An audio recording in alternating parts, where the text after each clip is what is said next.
Hey everybody, welcome back to Wicked Good Sports. I'm your host Brian Marr, and I'm joined as always for At the Buzzer by Jack Tiernan. Jack, how you doing? Brian, I'm good, thanks, man. How are you? Doing quite well. Excited to talk a little bit about the off season. We have some interesting stories. We have players making crazy amounts of money, teams turning down crazy trades. Where should we start?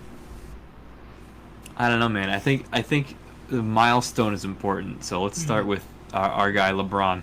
Mm-hmm. Yeah, so LeBron James, people love or hate him. I personally really like LeBron James. I never really understood the hate for him. I know the decision was controversial, but hey, he kind of like deserved it. I feel like Cleveland didn't really do much He earned to it. help him out in his first run with them. So, maybe if they had tried a little harder, he wouldn't have left for Miami.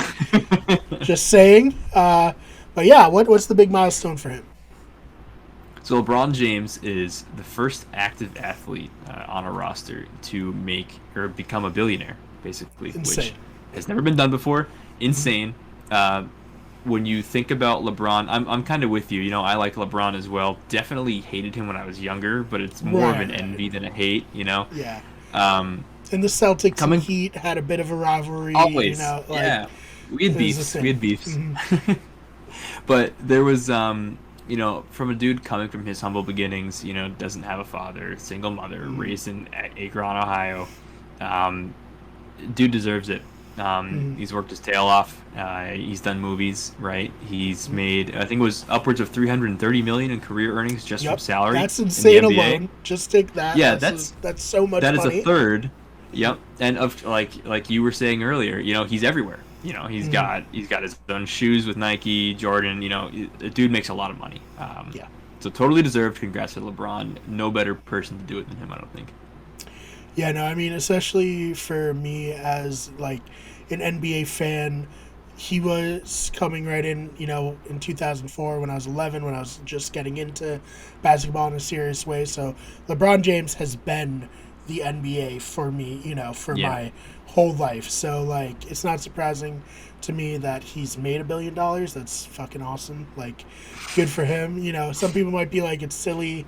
He just plays basketball, but like, you think of all the money he's made for like the city of Cleveland, the Cavaliers, for all the other various franchises he's made. He's like brought in so much value just being so good at basketball that I'm glad he's gotten $1 billion and he's done good stuff with it. He's opened a school in Cleveland for Yeah. underprivileged kids. Like, yeah, I'm happy for him. As happy as you can Me be for too. someone you don't know who made $1 billion.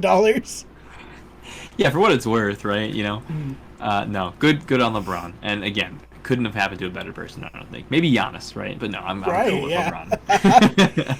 Yeah, no, Giannis, in the wake of his championship, just continues to be a very cool guy. I saw him giving one of the sideline reporters the trophy.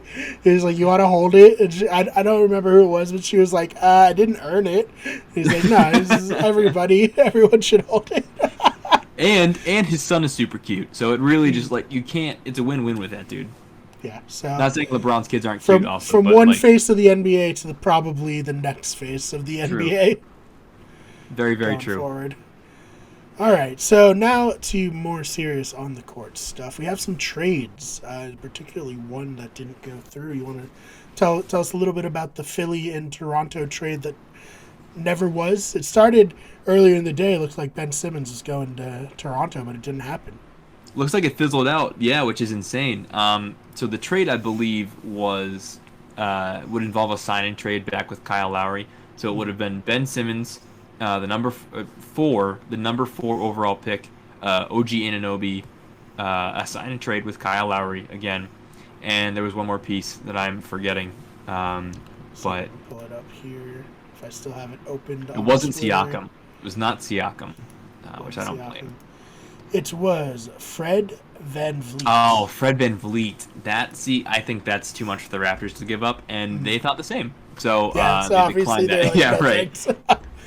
So Would that would have have been been good. really interesting Yeah, had it gone through. Would that have given Philly the final push over for them to actually be successful in the playoffs, do you think? I think I think it gets interesting. I don't know what kind of contract Seth Curry's on, but I think he and Van Vliet would be redundant. And I guess Lowry would run point, but I don't know. I feel like that would just be. I don't think that would do it. I really don't. I think it would actually help Toronto more because Simmons would be able to kind of pair up with Siakam, and Siakam can take those perimeter shots while Simmons can run the paint. I think it would be a very interesting dynamic because Simmons is such a, for lack of a derogatory word, a unique player. Right. I'm not going to say he's bad, but he's not. You can't shoot for shit. So He hasn't I don't lived know. up to what we thought he was going to be. No, when he was named the Rookie of the Year in spite of Jason Tatum's excellent season, I'm not mad at all. The hype around him was, man, all he needs is a jumper, but here we are, and there's nothing. So, back to that, We're yeah, still it would be there. interesting. Yeah. Yeah, we never left. We never left. Same timeline. Oh man. All right. Well, and maybe it would be good too. It'd be a good change of scenery for him because I don't know how comfortable he's feeling in Philly, hearing bums like us trash talking on various sports shows. Couple of dudes from Massachusetts. Yeah, he's probably like, oh my god, like I can't, like no. Doc doesn't believe in him anymore. I don't think Philly believes in him anymore. I think no matter what happens, he needs to go, and teams would be smart to wait longer to try to get him because his asking price is definitely going to go down. Yeah, no, for sure. All right, so from a trade that didn't happen to a trade that did, what can you tell us about Eric Bledsoe getting traded? Dude, again, we were talking about this earlier, and Eric Bledsoe going from being like a really decent guard to being essentially a salary dump is a sign of coming of age. So times are changing. Yeah, we're old now. It's fine. So the trade that actually did happen was between the Pelicans and the Memphis Grizzlies, which are a surprising seller right now in this offseason. They're accepting basically that they're not going to win now and mortgaging their in plans for their future.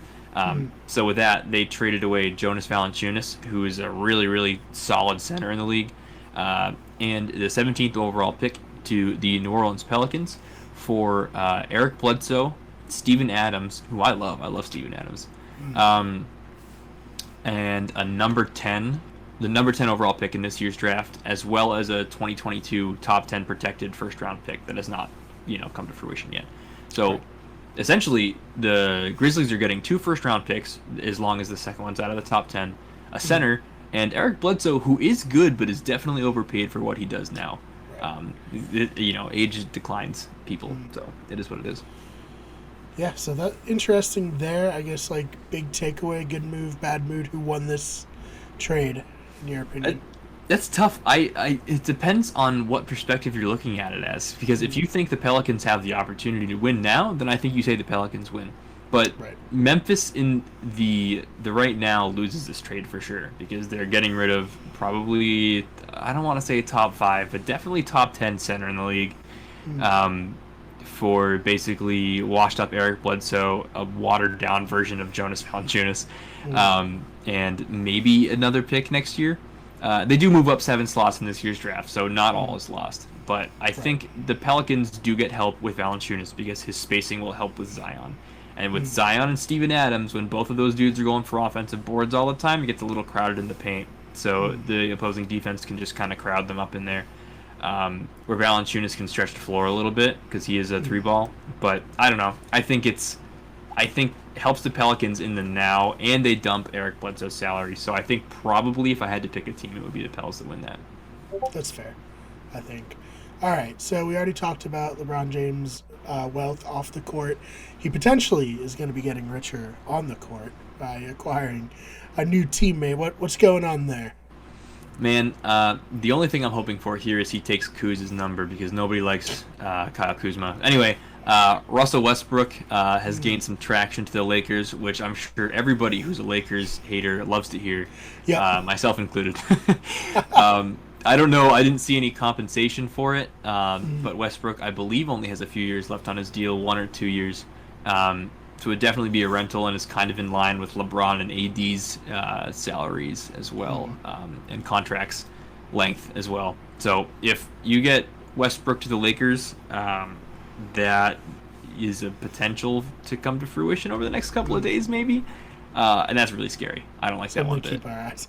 Yeah, definitely. I look forward to James Harden joining the Lakers and Russell Westbrook being Ugh. kicked off, as it seems to always happen. Um, so we'll keep an eye on this situation as it develops, and if it does go through and there's more solid, stuff, we'll probably do an episode more dedicated to it. But for now, Sure. just a rumor.